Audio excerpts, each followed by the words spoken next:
Hi friends, இன்றைக்கி ஒரு ஈஸியான சட்னி தான் செஞ்சு காட்ட போகிறேன். உண்மையிலேயே இது ஃபஸ்ட் டைம் ட்ரை பண்ணியிருக்கேன். ரொம்ப டேஸ்ட்டாக இருக்குது. இது வந்து இட்லி, தோசை, ஆப்பம் செஞ்சிங்கன்னா கூட இதை ட்ரை பண்ணி பாருங்கள். உண்மையிலேயே ரொம்ப நல்லாயிருக்கும். இதுக்கு தேவையான பொருளை பார்த்துடலாம். பார்த்திங்கன்னா, ஒரு வெங்காயம், 2 தக்காளி, இஞ்சி, பூண்டு, பச்சை மிளகா, புதினா, கொத்தமல்லி, கருவேப்பிலை எல்லாமே ஒரு கைப்பிடி எடுத்திருக்கேன். ஒரு கடாயில் பார்த்திங்கன்னா எண்ணெய் விட்டுட்டு அது நல்லா சூடான உடனே வெங்காயத்தை போட்டுக்கோங்க. வெங்காயத்தை போட்டுட்டு கொஞ்சம் வதக்கிக்கோங்க. ரொம்ப பொன்னிறமாலாம் வதக்க தேவையில்ல. ஆஃப் இதுவாக வதங்கியிருந்தால் போதும். அது கூட இஞ்சி பூண்டையும் போட்டுட்டு கொஞ்சம் ஆஃபாக வதங்கியிருந்தால் போதும் வெங்காயம். ஏன்னா ரொம்ப வதக்கினோம்னா இதோட டேஸ்ட்டு போயிடும், வெங்காயத்தோட டேஸ்ட்டு. அதனால் இந்த அளவுக்கு இருந்தாலே போதும். இதில் வந்து பார்த்திங்கன்னா இப்போ நம்ம ஒரு அஞ்சு பச்சை மிளகா போட்டுக்கலாம். ஏன்னா காஞ்ச மிளகா இருந்தால் காஞ்ச மிளகாவும் ஒரு 3 போட்டுக்கோங்க. பச்சை மிளகா, காஞ்ச மிளகா.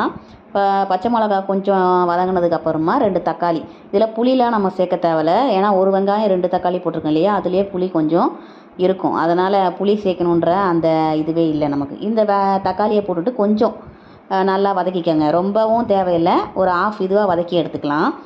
இந்த அளவுக்கு இருந்தாலே போதும். இந்த மாதிரி வதக்கி எடுத்ததுக்கப்புறமா அந்த புதினா, கொத்தமல்லி, கருவேப்பிலை எல்லாமே போட்டுட்டு கொஞ்சம் நல்லா ஹீட்டில் வதக்கிக்கங்க. நான் கொஞ்சம் ஹீட்டு இருந்தால் போதும், ரொம்பலாம் தேவையில்லை.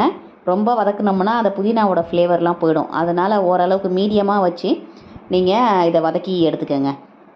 நான் இன்றைக்கி பார்த்தீங்கன்னா இட்லி தான் செஞ்சுருக்கேன்.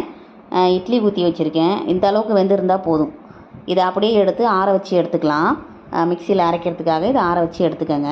இது வதக்கும் போதே நம்ம வந்து உப்பு போட்டுக்கலாம். நான் உப்பு போடலை, நான் அரைக்கும் போது தான் உப்பு போட போகிறேன். அதனால் ஒரு பக்கமாக நான் இட்லி ஊற்றி வச்சுட்டேன். ஒரு பக்கம் இட்லி சட்டியில் இட்லி வெந்துட்டுருக்கு. இப்போ பார்த்திங்கன்னா ஆறிடுச்சு. அதை எடுத்து நம்ம ஜாரில் போட்டுட்டு ஒரு ஸ்பூனு உப்பு, நமக்கு எவ்வளோ தேவையோ அதுக்கேற்ற உப்பு போட்டுக்கோங்க. உப்பு போட்டுட்டு நல்லா அரைச்சி எடுத்துக்கோங்க. இப்போ பார்த்திங்கன்னா மிக்ஸி ஜாரில் போட்டு அரைச்சி எடுத்துக்கலாம். அதுக்கப்புறம் பக்கத்தில் இட்லி ஊற்றியிருந்தேன் இல்லையா, அது நல்லா வெந்துருச்சு. இப்போ பார்த்திங்கன்னா சட்னி அரைச்சோடனையும் இந்த அளவுக்கு தான் இருக்கும். இது பார்த்திங்கன்னா கெட்டியாக இருக்க தேவையில்ல, நல்லா தண்ணியாகவே, நம்ம தண்ணி வேணும்னா கொஞ்சம் தண்ணி ஊற்றி நல்லா அரைச்சிக்கலாம். பார்த்திங்கன்னா இட்லி வச்சுட்டு அது மேலே ஊற்றி தான் சாப்பிட்ணும், சைட்லலாம் இல்லை, மேலே ஊற்றி சாப்பிட்னா உண்மையிலே டேஸ்ட் நல்லாயிருக்கும். நீங்களும் ட்ரை பண்ணி பாருங்கள். நான் நெக்ஸ்ட் வீடியோவில் பார்க்குறேன். பாய்.